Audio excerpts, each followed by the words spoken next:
probably stood up and spoke with great authority, you know. And the other one was Paul. I can't picture Paul's life enough to tell you this, but I can tell you from his writings, he's very analytical. Extremely. People have said he's probably one of the geniuses that are in the New Testament, intellectually speaking. He may not, he said himself, I get nervous when I get up to preach. And you know, I'm there in weakness and trembling, and I bow my head and say, God, if you don't do something with this message, nothing's going to happen. And so they were deciding, is Paul or Apollos the better preacher?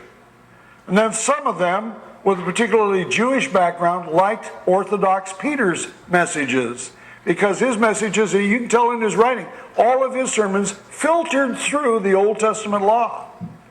So they're having these discussions, and then there's a few sanctimonious people in the church that say, well, I just listen to Jesus. And so they're having this four-way church split going on here. Well, in verses 5 to 8 of 1 Corinthians 3, he's talking about sharing our faith. And he asked the church at Corinth this question, what, after all, is Apollos? And what is Paul? Only servants through whom you came to believe, as the Lord has assigned each one his task. Now watch this. I planted the seed. That's what? Sowing. Apollos watered it, but God made it grow. So neither he who plants or he who waters is anything, but only God who makes things grow. And the man who plants and the man who waters have one purpose, and that's to do the will of God, and each one will be rewarded according to his own labor. You're going to reap what you sow. Another one you might like to jot down and study later is John 4, verses 35 to 38. You'll all remember this. Jesus is standing with his disciples, and there's this huge throng of people coming out to listen to him preach. And he looks at his apostles and says, do not say 4 months more and then the harvest. That was a typical phrase in Israel. They had the first rain and the latter rain and about 4 months in between. Don't say there's 4 more months and then the harvest. Now watch this. I tell you, open your eyes and look at the fields. They what? Are ripe for harvest. Even now the reaper draws his wages. Even now he harvests a crop for eternal life, so that the sower and the reaper may be glad together. Thus the saying, one sows and another reaps, is true. I sent you to reap what you have not worked for. And others have done the hard work, and you've reaped the benefits of their labor. So, there's all kinds of interplay going on in this business of sharing our faith. I remember one time when I was in my first church, got to be at least 40 plus years ago, when I was in my first church, there was this one guy there was this man in my church that kept visiting this one guy. He just kept visiting, and I said, boy, you're really persistent with this guy. And he said, every time I go, he's got good questions. I just go back to answer them. I'm not kidding when I tell you this guy probably visited that unsaved person 30 times within the course of a year. Well, one day I went by to visit him,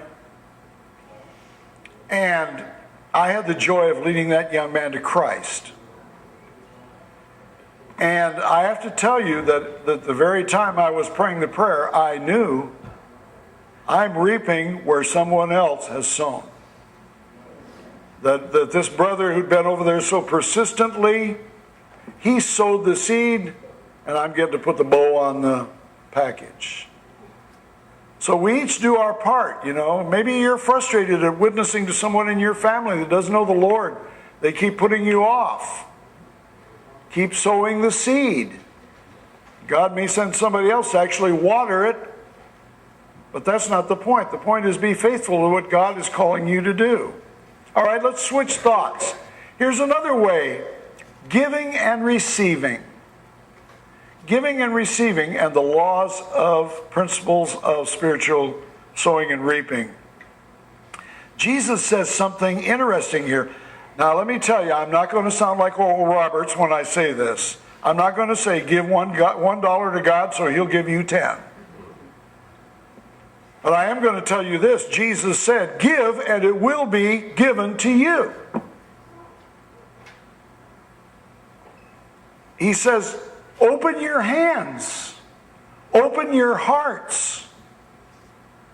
You know, when you give to God, you give by revelation, not by reason. The widow that went to the temple had only two tiny coins, two tiny Jewish coins. And after that, she was flat broke.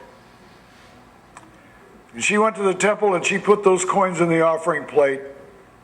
And Jesus said, probably with a tear in his eye, that woman did more than all these guys with their big fancy offerings that they parade up there and drop into the plate. What's he saying?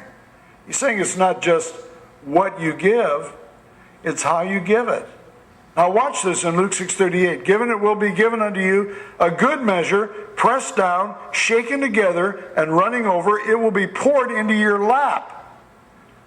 Now watch. For with the measure you use, it will be measured unto you. Can't tell you how many times I've heard people say, well, I'd give if I had it. And that's true. We think like that. We think like that. But what does Jesus say? Give and you will have. And you'll have more. You will reap more. You'll not only reap more than you sow, you'll reap in proportion to what you sow. God says when it's hard for you, and I know there's a lot of folks going through hard times right now, but we have to be careful that we don't develop a fortress mentality in our life. That we turn away a needy brother when the truth is we could help them. And Jesus said it's going to come back to you. He doesn't say give so that it will come back to you, but he does make that promise, give and it will come back to you. Here's one that we don't normally associate with the laws of sowing and reaping. Judgmentalism. That's a big word, judgmentalism. Jesus said in Matthew 7:1 and 2, do not judge, or you too will be judged. For in the same way you judge others, you will be judged, and with the measure you use, it will be measured to you. Almost exactly the same words. I like what the Message does. Message paraphrases it like this. Don't pick on people, jump on their failures, criticize their faults, unless, of course, you want the same treatment. Now watch this last line. That critical spirit has a way of boomeranging. Uh-oh, here it comes. Throw it out, you're going to get back in kind. I wish I had time to tell you a few stories that are rattling around in here right now, but I'll just let you absorb this. You're going to get back in kind what you give out. That's why God says if you have someone who speaks badly about you, say something worse about them. Is that what he says? No, that's not what he says. Somebody says something bad about you, you step out of the way. If there's any getting that needs to be got, God will take care of it. He says, you pray for them. Because by talking about you derogatorily, they are revealing something in their life that does not measure up to the standard of God.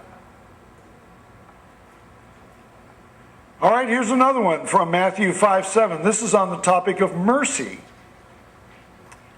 It says, blessed are the merciful, for they shall be shown mercy. I've got my little 8-year-old grandson here in Newman this morning. Last night, he stood there Smartest little kid God ever made, but I'm not proud.